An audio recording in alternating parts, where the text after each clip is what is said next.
Hello friends, hari ini kita akan belajar lagi tentang teks non-fiksi. Mari kita ingat kembali pengertian teks non-fiksi adalah teks yang dibuat berdasarkan fakta, realita, atau hal-hal yang terjadi dalam kehidupan sehari-hari. Berikut beberapa contoh teks non-fiksi. Yang pertama ada biografi. Biografi adalah tulisan yang berisi kisah hidup seorang tokoh terkenal, contohnya tokoh pahlawan, presiden, atau ilmuwan.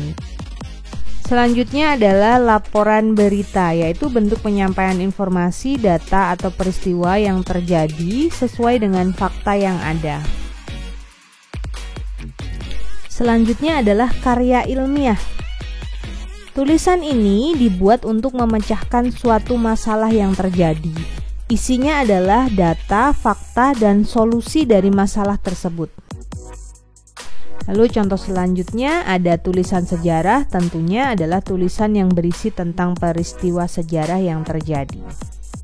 Setelah tadi kita tahu contoh-contoh teks non-fiksi, sekarang kita akan belajar bagaimana cara mengidentifikasi peristiwa dalam teks non-fiksi.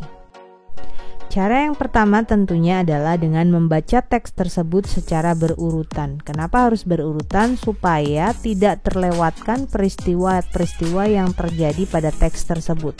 Setelah itu, catat peristiwa penting dari setiap paragraf dengan membuat kolom-kolom paragraf atau peta pikiran. Berikut saya sajikan teks non-fiksi yang akan kita identifikasi peristiwa apa saja yang terjadi dalam teks tersebut. Teksnya berjudul Fenomena Hujan Es. Setelah saya baca dari teks berjudul Fenomena Hujan Es ini, saya akan mengidentifikasi beberapa peristiwa yang terjadi, yaitu yang pertama saya ingin tahu peristiwa apa yang terjadi, yaitu fenomena hujan es. Kemudian bagaimana ciri-ciri ketika peristiwa tersebut terjadi. Kemudian selanjutnya apa penyebab peristiwa fenomena hujan es terjadi. Dan yang terakhir adalah bagaimana dampak yang diakibatkan dari peristiwa atau fenomena hujan es. Hasil dari identifikasi tadi dapat kita sajikan dalam bentuk kolom paragraf seperti ini.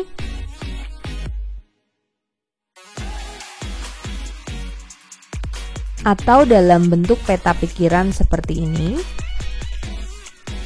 Bentuk peta pikirannya sama dengan peta pikiran yang pernah kita buat. Judul ditulis di tengah, kemudian diberi tanda panah untuk menghubungkan.